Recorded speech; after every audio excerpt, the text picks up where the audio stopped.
Hey, welcome to Arcade Dojo. This is going to be a video and possibly a series, I'm not sure yet, where I talk about sort of techniques and tips for, how to improve your abilities in challenger-based games, arcade games, classic games, some modern games. Usually we'll be talking about how to get better at arcade sticks, which is my input method of choice for these games. Usually you'll be some classic games, but there'll also be some modern games put in there as well. And the arcade stick is going to be the focus of this episode, as you can probably tell, with me playing there. The topic of this video is going to be the sort of practice games I like to keep coming back to in order to hone my arcade stick skills. And these games are going to be, they're all going to be games I run on an emulator, so they're going to be classic games. And they're later on towards the end of the video, I will cover some modern games that also I found helpful in this generation, this console generation, and maybe even deal with a little controversial subject. So you'll want to stick around for the end for that. But yeah, so first game that I want to talk about here is the cave shmup called Espgaluda. Funny name, in a genre full of funny names. But this game, the reason it's on this list is because a few things. One is that I've become quite familiar with this game, although funny enough, I only completed it, got a 1 credit clear only recently. But this is one of the games I always kind of came back to and just sort of liked to relax and practice my skills at rather than take it super seriously. But the things that I like most about it is that there's a lot of sort of medium to slow and dense bullet patterns. So I can really practice my micro dodging, my more fine skills when it comes to handling the joystick. So yeah, my main tip, I guess, if this isn't your game of choice, to find a familiar game that has sort of similar attributes where you can practice those fine motor skills.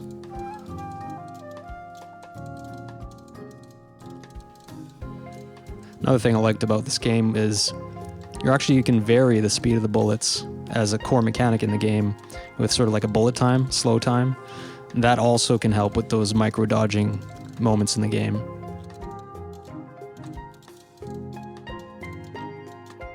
This is the final pattern here, and I always like to sort of fire it up as a save state and just practice it before I get into maybe a more serious session.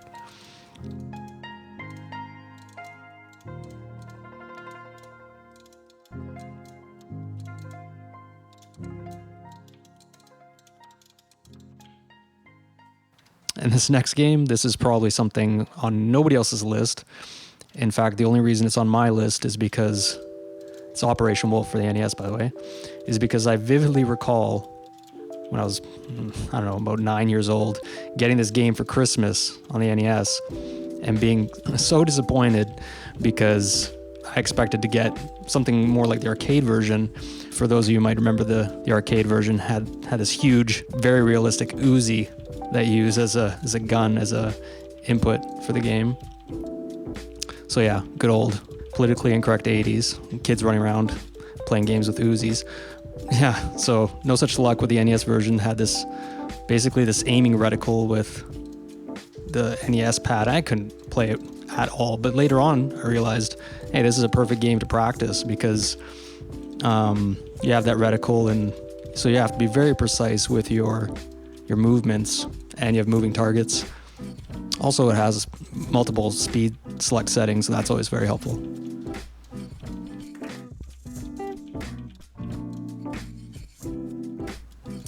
And so back to shmups as another practice routine. This one's sort of the opposite of Espgaluda for me.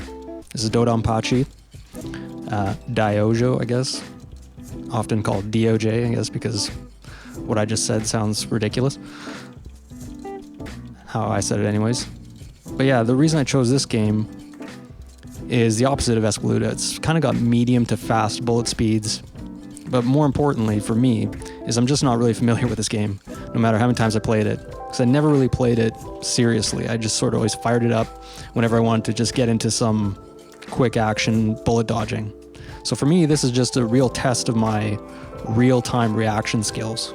Whenever I fire up this game, I usually just start from the start and go as far as I can on one credit. Sometimes I call up some save states that of dense patterns, which I obviously have come to learn a little bit better because I've kept coming back to it. But for some reason, as time goes on, I never get any better at this game, but that's the main reason why I like to choose this game. You get a lot of good micro dodging practice as well as macro dodging too.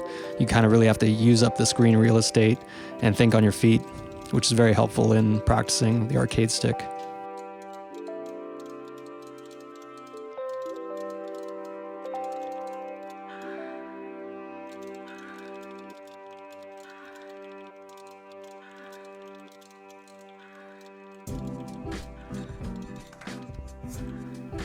And good old Mike Tyson's Punch-Out for the NES. This is probably also not on many people's lists, at least not for practicing or even associating with arcade sticks. But the main reason why I choose this game is just flat out reaction timing practice for horizontal movements. Right? Those big monster uppercuts that Mike does, he just takes you down in one hit, so you have to be absolutely precise with your reflexes. The funny thing about this game is there's really no reason to dodge right, because for whatever reason the left dodge is just quicker. It just takes less frames of animation, so you pretty much always have to do left dodging. But for me, as you see here, I added a little extra challenge by adding right dodging for those little wink jabs. That's what I call them, because he winks and then that signals that he's going to jab next. But yeah, this is just another game that I like to fire up either at the beginning or end of a session to sort of just make sure my reaction timing on the horizontal axis at least is not diminishing, let's just say that. This was a game also from my youth that I just couldn't play at all, and I hadn't even thought about it for many, I mean, it was in the back of my mind. I'd seen my older brother defeat Tyson when I was a kid, and he was a couple years older than me. Before I saw that, I thought this was just flat out impossible. And so that always stuck in my mind as just something that signaled a real challenge. And so I guess it was only last year that I decided, hey, why don't I finally try that? And then after that, I realized, after I got consistent with the game, that it's actually really good for practice on arcade stick, although actually I mainly play the game on pad before.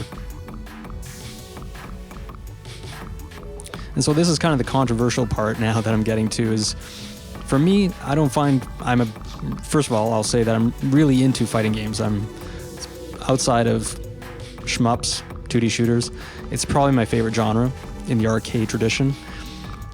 But I just don't think it doesn't translate as well as those other games that I mentioned earlier for practicing arcade stick, strictly speaking, skills.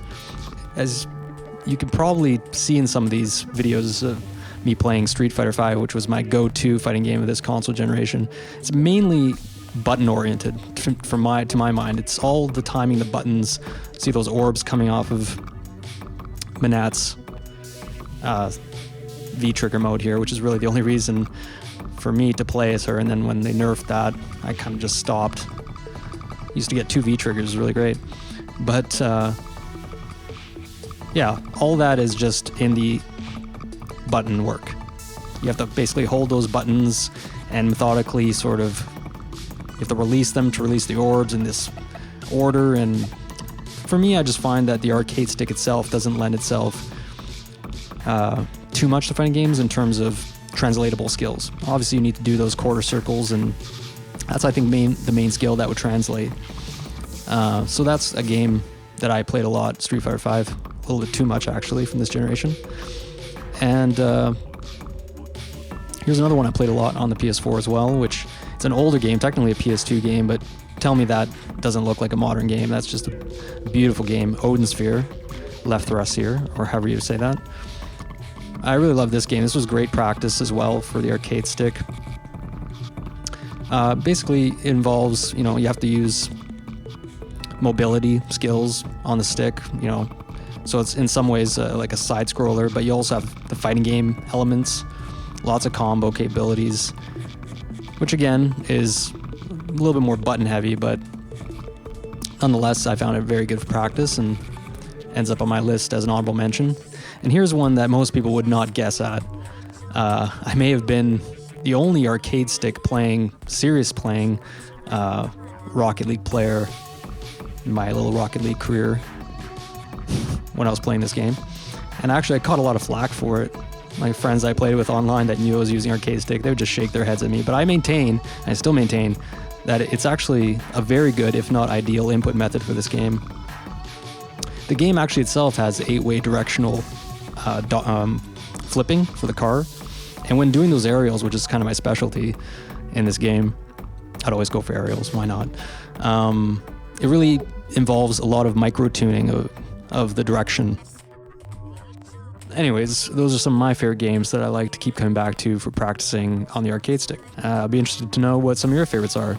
Let me know in the comments below, and yeah, thanks for watching.